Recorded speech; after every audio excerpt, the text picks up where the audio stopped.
اگر کہیں فلانی جگہ میلہ لگا ہوا ہے تو پھر 2-3 گلیوں سے بسیں بھر جاتی ہیں کہ نہیں؟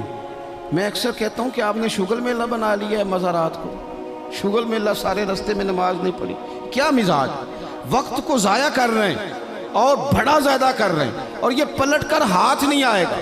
جن لوگوں نے کام کیا، ہمارا ہزارہ اختلاف ہے یورپ کے ساتھ، پر یہ بات تو مان جاؤ نا، انہوں نے اپنا وقت مینج کر لیا ہے، مینج کر لیا۔ ہم ابھی تک ہیں، بہت ساری چیزیں ہیں، ناروں میں زندہ ہیں، انہوں نے مینج تو کیا ہے۔ تیسری بات میرے عزیز اصلاح معاشرہ کے لیے جو بڑی اہم اور بڑی ضروری ہے، وہ یہ ہے کہ ترجیحات کا تعین کریں زندگی میں۔ میری دراصل ترجیح کیا ہے، اصل مقصود کیا ہے؟ یہ ہمارے مذہبی اجتماعات ہوتے ہیں، مجھ سے لوگ وقت لینے کے لیے آتے ہیں، بڑے اچھے لوگ ہوتے ہیں، خیر کے لیے آئے ہیں، ورنہ ہمیں کون پوچھتا ہے۔ تو میں کئی دفعہ پوچھتا ہوں دوستوں سے کہ جو آپ محفل کرا رہے ہیں تو کوئی پس منظر بھی تو بیان کریں نا، مقصود کیا ہے؟ چلیں اتنا ہی کہہ دیں کہ ثواب کی نیت سے کرا رہے ہیں، اللہ ہمیں اجر دے گا، لیکن یہ کہ مقصود ہی نہیں پتہ۔ جوانوں کی بڑی بڑی جماعتیں بنی ہوئی ہیں، مقصود کا ہی نہیں پتہ دراصل جانا کس طرف۔ اپنی زندگی میں ترجیحات، اور جب ترجیحات طے کریں تو ضروریات کو آگے رکھیں، فرائض کو ہمیشہ آگے رکھیں۔ جو فرائض ہیں، جو واجبات ہیں، ان کو ہمیشہ پہلا درجہ دیں۔ بہرحال محفل کرانا مستحب ہے، اور نماز پڑھنا، آہستہ کیوں بولتے ہیں آپ؟ نماز پڑھنا، ختم شریف دلانا بہرحال مستحب ہے، لیکن صحیح قرآن پاک پڑھنا سیکھنا ضروری ہے۔ جو زیادہ ضروری ہے وہ کیوں نہیں کر رہے؟ ترجیحات اگر آپ لے آئیں گے نا، میں بہت سارے لوگوں کو جانتا ہوں توجہ سے ختم دلاتے ہیں، ہمیں بھی کہتے ہیں مولانا اس دفعہ ابا جی کے ختم پہ آپ کی باری ہے، پچھلے سال فلانے کو بلایا تھا، اس سے پچھلے سال فلانے کو۔ بھئی آپ نماز پڑھتے ہیں؟ کہتے ہیں آپ دعا کریں، آپ دعا کریں میں شروع کر دوں۔ تو میں کہتا ہوں اگر نماز کی دعا کرانی ہے گھر بیٹھے بیٹھے مجھ سے، تو ختم کی دعا نہیں گھر بیٹھے بیٹھے ہو جاتی، وہ بھی کر دیتا ہوں، یہیں سے اللہ تعالیٰ ان کی مغفرت فرمائے۔ ترجیحات ہمیشہ آپ کے جو ضروری کام ہیں، یاد رکھ لیں آپ کے مدرسہ بڑا ہی ضروری ہے۔ میں کسی کی تعریف بڑا کم کرتا ہوں، اس لیے کہ تعریف خوشامد بن جاتی ہے تو بندہ مشکل میں آ جاتا ہے، لیکن ابھی میں آیا ہوں نا تو یہاں بچے ساتھ قرآن پاک پڑھ رہے تھے۔ میرے حاشیہ خیال میں یہ بات بھی آ سکتی تھی کہ قاری صاحب نے، حضرت صاحب نے چھٹی کیوں نہیں کرائی، مسجد میں محفل ہے، لیکن آپ یقین کریں کہ میرا دل اتنا ٹھنڈا ہے، میں نے کہا یہ بالکل صحیح کر رہے ہیں، ان کو پڑھنا ہی چاہیے۔ یہ جو کام ان کے لیے زیادہ ضروری ہے، ان کے گھر والوں نے جگر کے ٹکڑے دیے پڑھانے کے لیے، تو جو جس کام کے لیے بھیجے ہیں وہ کام ضروری ہے، وہی انہیں کرنا چاہیے۔ ترجیحات تو طے کرے میرے بھائی، دراصل ترجیح کیا ہے؟ حضرت طلحہ رضی اللہ تعالیٰ عنہ فرماتے ہیں ایک بدو حضور کی بارگاہ میں آیا، سادہ بندہ، بال بکھرے ہوئے، حالت بڑی پراگندہ، مشکات میں حدیث ہے۔ اس نے آن کر کے عرض کی یا رسول اللہ صلی اللہ تعالیٰ علیہ وسلم، حضور مجھے بتائیے اسلام کیا ہے، اسلامی احکامات بتائیں۔ تو حضور نے کلمہ شہادت کے بعد فرمایا کہ وقت پر نماز پڑھنا، دن اور رات میں 5 نمازیں تیرے اوپر ضروری ہیں۔ اس نے عرض کی حضور کچھ نفل بھی پڑھوں؟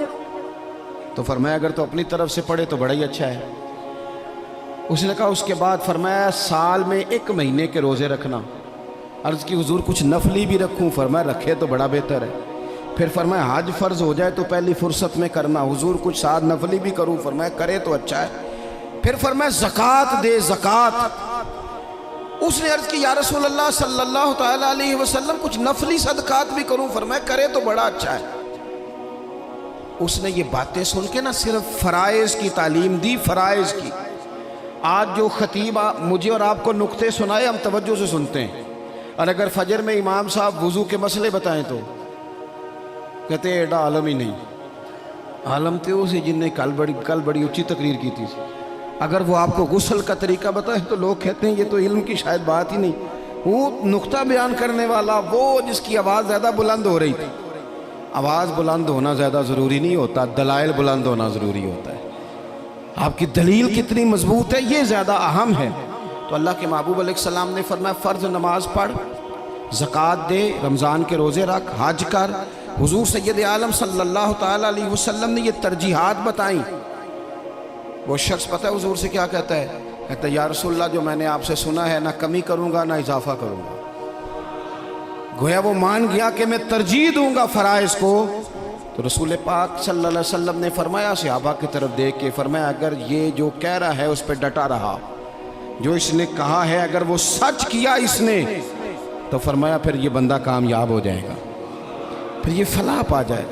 آپ ترجیح ہمیشہ اہم کام کو دیں. میں جو بات کرنے لگا ہوں میرے علماء اس کی ذمہ داری لیں گے. آپ سے یہ نہیں پوچھا جائے گا کہ آپ نے مزار پہ چادریں کتنی ڈالی ہیں, یہ ضرور پوچھا جائے گا کہ ماں باپ کی خدمت کی کہ نہیں کی. تو جو ترجیح ہے مزار پہ چادر ضرور ڈالیں, منع نہیں, پر یہ کہ وہاں وقت پہ جانا, وہاں ڈیوٹی ٹھیک کرنا اور اماں ابا گھر میں پریشان ہو. رسول کائنات صلی اللہ علیہ وسلم کی خدمت میں ایک صحابی حاضر ہوئے. عرض کی یا رسول اللہ صلی اللہ تعالیٰ علیہ وسلم, میں ایک مسئلہ دریافت کرنے آیا. میرے دوستو پتہ ہمیں کیا ہوا ہے, ہم نے نا باہر وقت بہت زیادہ دیا ہے,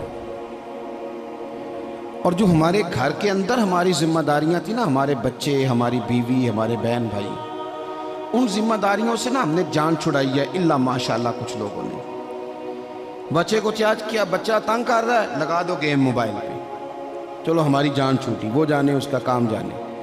آپ اگر 10-15 منٹ بچے کو دیتے, وہ آپ سے کھیلتا, وہ مانوس ہوتا.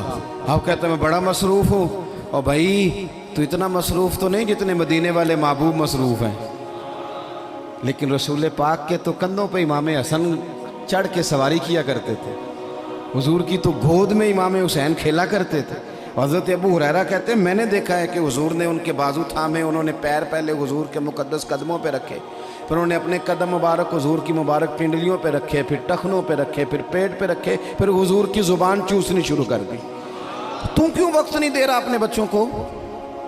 کیوں نہیں ہم وقت دے پاتے اپنے نواسوں کو, نواسیوں کو, پوتوں اور پوتیوں کو؟ وہ جو ہمارے لیے ضروری تھا وہ ہم سے مانوس ہونے کی بجائے کسی بد عقیدہ سے جا کے مانوس ہو جاتے ہیں. پتہ تب چلتا ہے جب سارا عقیدہ بگڑ جاتا ہے. اپنے گھر کے اندر جو ذمہ داریاں ان کو ترجیح دیں. حضور سید عالم علیہ السلام نے فرمایا خیرکم خیرکم لأہلہ وانا خیرکم لأہلہ, فرمایا تم میں بہتر وہ ہے جو اپنے گھر والوں کے لیے بہتر ہے. وانا خیرکم لأہلہ, اور جا کے پوچھ لو میں تم سب سے بڑھ کے اپنے گھر والوں کے ساتھ خیر کرنے والا.